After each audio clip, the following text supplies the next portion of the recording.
Faut qu'on parle! J'ai perdu mes parents. Cette souffrance a fait de moi ce que je suis. J'ai consacré ma vie à essayer de redresser les torts du passé.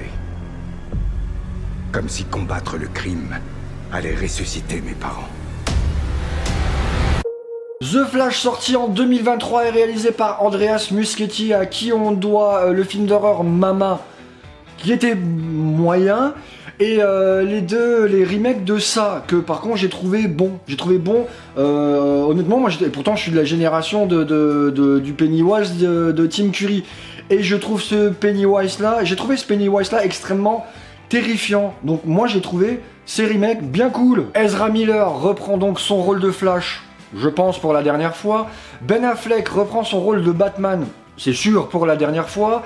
Michael Keaton reprend son rôle de Batman pour la dernière fois.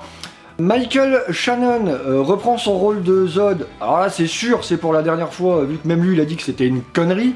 Et Sacha Cole qui nous incarne ici une nouvelle Supergirl, probablement pour la dernière fois aussi. Bon alors ce Flash, ça donne quoi? C'était tout pourri. C'était vraiment tout pourri. Alors c'est fou hein, parce que c'est quand même un film il travaille, ça fait des années qu'il travaille sur ce film-là, avec ses hauts et ses bas, ses pétitions pour que Ezra Miller revienne, parce que absolument ça va être génialissime, faut qu'il revienne, machin. Ok, on a eu quand même Tom Cruise qui a vu le film 2-3 mois avant et qui est sorti de là en disant c'était génial. Je pense clairement que quand il a demandé à voir le film, les producteurs lui ont dit ok d'accord, tu vas pouvoir le voir, par contre quoi que t'en penses, il faut absolument que tu dises partout que c'est génial. Ça c'est déjà clair et net. Les premières critiques anglaises avaient encensé le film en disant le meilleur film de super-héros depuis The Dark Knight. Nom de Dieu. Donc alors, première chose déjà, les effets spéciaux, c'est moche, mais c'est moche, c'est horrible, c'est tellement horrible que ça en devient ridicule. Il y a des plans où ça pue quoi, ça pue, on le voit que c'est fake, on le voit que c'est de la CGI, c'est juste ridicule, totalement ridicule. Ensuite, bon, Flash à travers le multivers, super. Oui, effectivement, Flash dans le comics, pour ceux qui le savent, bah ça c'est voilà, c'est des choses que vous savez déjà, mais pour ceux qui ne le savent pas, je vais donc vous expliquer un peu tout ça. Flash, il faut quand même comprendre que dans le comics, c'est un personnage clé dans la résolution d'énormément de sagas dans le comics. Et dans les plus grosses d'ailleurs. On va prendre donc la plus grosse saga écrite pour DC qui est Crisis on Infinite Earth. La résolution se fait grâce à Flash. Là, ce qu'ils ont voulu faire, c'est adapter la saga Flashpoint. La saga Flashpoint, en fait, qui était le reboot du comics en 2010, si je dis pas de conneries, où en fait, donc voilà, on reprenait cette histoire donc de Barry Allen, qui se rend compte que comme il peut voyager dans le temps, il pourrait peut-être sauver sa mère et du coup empêcher que son père soit accusé du meurtre de sa mère et aille en prison, et du coup se retrouve seul. Et effectivement, il va donc dans le passé sauver sa mère, et quand il revient, tout a changé. Alors du coup, tout a changé dans le comics, mais dans le film, c'est une catastrophe. Franchement, dans le film, c'est une catastrophe. Alors, faut comprendre que dans le comics, bon, déjà, on voit toute la Justice League, hein, parce que forcément, comme ça va être un reboot de saga, il faut bien parler de tout le monde. Il faut comprendre que dans le comics, quand il revient, déjà, c'est au moment où il revient, il perd ses pouvoirs. Donc, il ne comprend pas pourquoi il n'a plus ses pouvoirs. Et tout a été changé. C'est-à-dire que pour Batman, c'est pas Bruce Wayne, c'est Thomas Wayne, donc le père de Bruce, parce que c'est pas les parents qui sont morts dans la ruelle, c'est Bruce qui est mort dans la ruelle. Donc du coup, on a un père vengeur extrêmement violent. Le personnage est juste incroyable. D'ailleurs, on a un backup. Donc les backups, en fait, c'est des petites histoires parallèles qui sont développées, voilà, en parallèle de l'histoire principale. Et le backup de Batman Flashpoint est absolument incroyable parce que du coup, c'est un Batman qui affronte le Joker, mais donc c'est Thomas Wayne qui affronte Martha Wayne, parce que c'est Martha Wayne qui est devenue le Joker. Et en fait, bah oui, dû en fait à la mort de son fils, elle a complètement pété un câble et est devenue le Joker. Si vous avez l'occasion de le lire, lisez ce backup parce que c'est juste oufissime. Bon, là en fait, dans le film, bah, c'est ce que vous avez vu en fait, c'est que bah, quand il revient en fait, bah, c'est plus Ben Affleck Batman, c'est Michael Keaton. Soit. Je suis content d'avoir revu Michael Keaton, je crois d'ailleurs que c'est peut-être le seul vrai intérêt du film.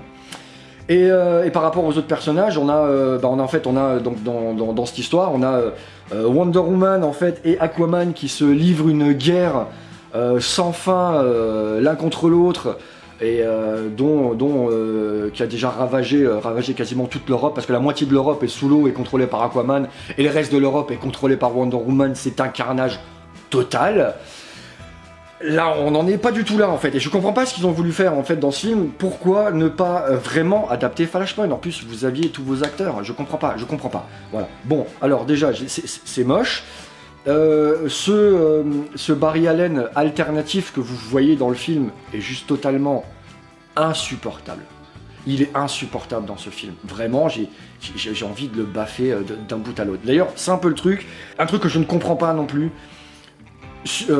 La Justice League de Joss Whedon est sortie, s'est fait défoncer, à juste titre, parce que c'est une merde sans nom, mais tout le monde a dit de Flash qu'il était insupportable. Cet humour, ce niveau de gaminerie qu'il a, n'a pas plu. On a la Snyder Cut qui sort, qui rend un peu ses lettres de noblesse à tous ces personnages, et surtout à Flash, qui devient vraiment super intéressant. Et les mecs ont pris le Flash de la Justice League de Joss Whedon pour en faire un film complet de 2h30. Je comprends pas. Je comprends pas.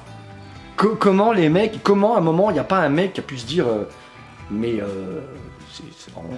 non, ça va, vous vous rendez compte que c'est le même. Oui. Mais les gens l'ont défoncé, quoi. Oh oui, je comprends pas. Comment on peut aller là c'est un ratage total. En plus, voilà, ils l'ont fait extrêmement coloré encore une fois. On a remis plein d'humour chez tous les personnages. Ça n'a pas marché avant. Pourquoi ça marche là? Ça ne pouvait pas marcher, c'était pas possible. Passons maintenant à la partie spoil. Donc je vous laisse quelques secondes pour aller là. Et on se retrouve tout de suite.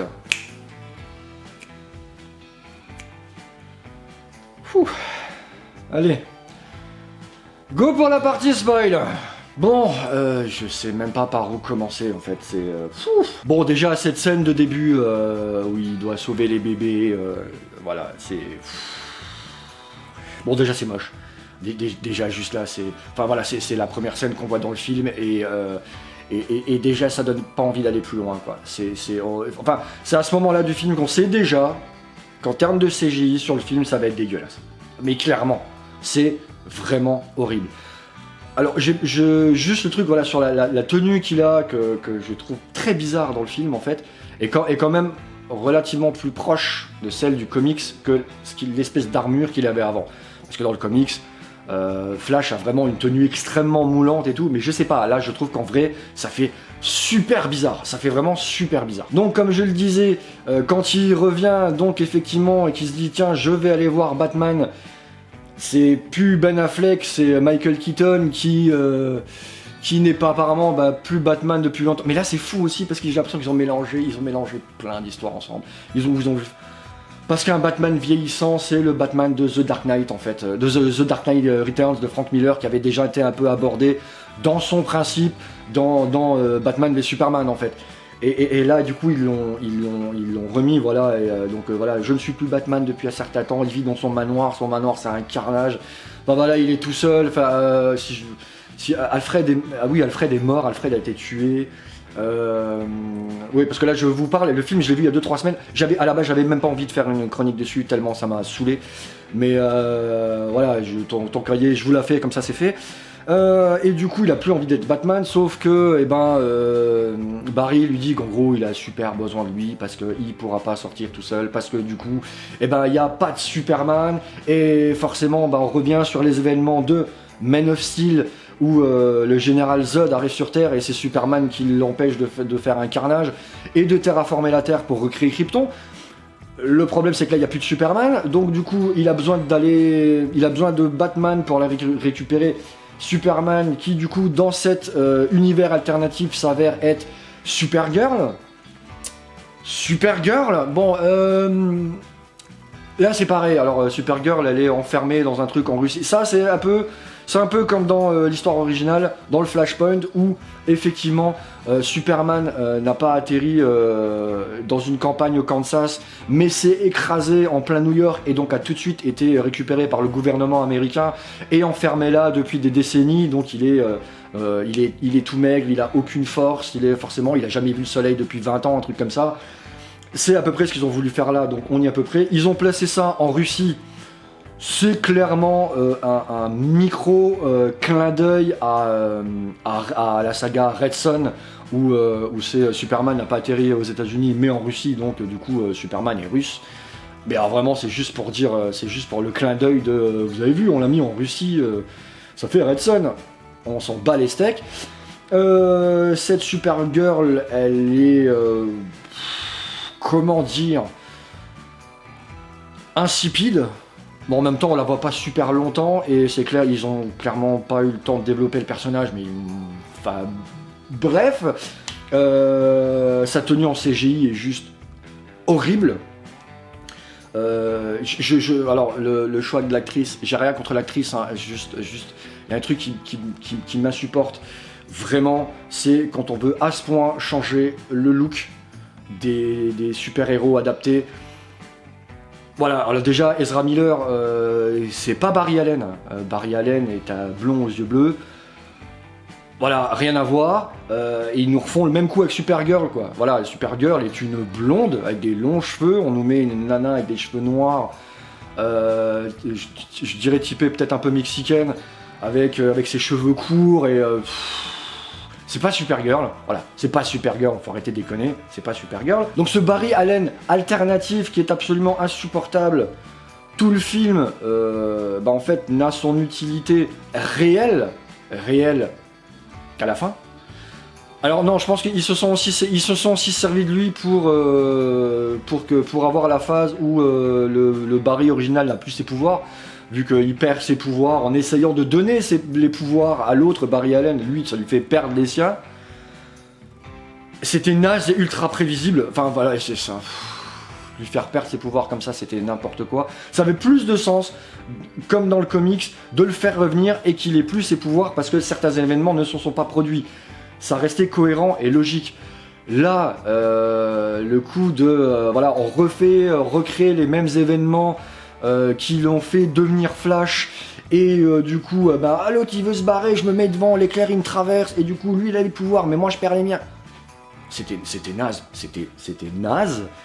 Mon dieu que ce film m'a énervé. Donc son vrai intérêt après qu'il ait perdu, se servir de lui pour faire perdre les pouvoirs à l'autre Barry Allen, s'avère qu'en fait le grand méchant, alors l'espèce de Flash sombre qu'on voyait 2-3 fois là pendant le film. Alors moi je pensais que c'était deux choses. Je pensais que c'était Savitar ou que c'était le Black Flash. Donc le Black Flash qui est l'espèce d'équivalent de la mort chez les speedsters en fait, qui empêche les speedsters dans la force véloce de modifier le temps en fait.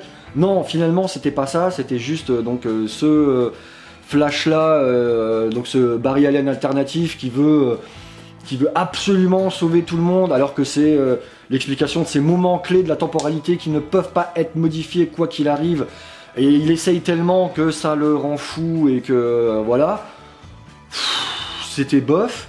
Toute la partie où on voit où ils sont, genre cette espèce de portail où on voit tous les univers dans lesquels ils peuvent aller.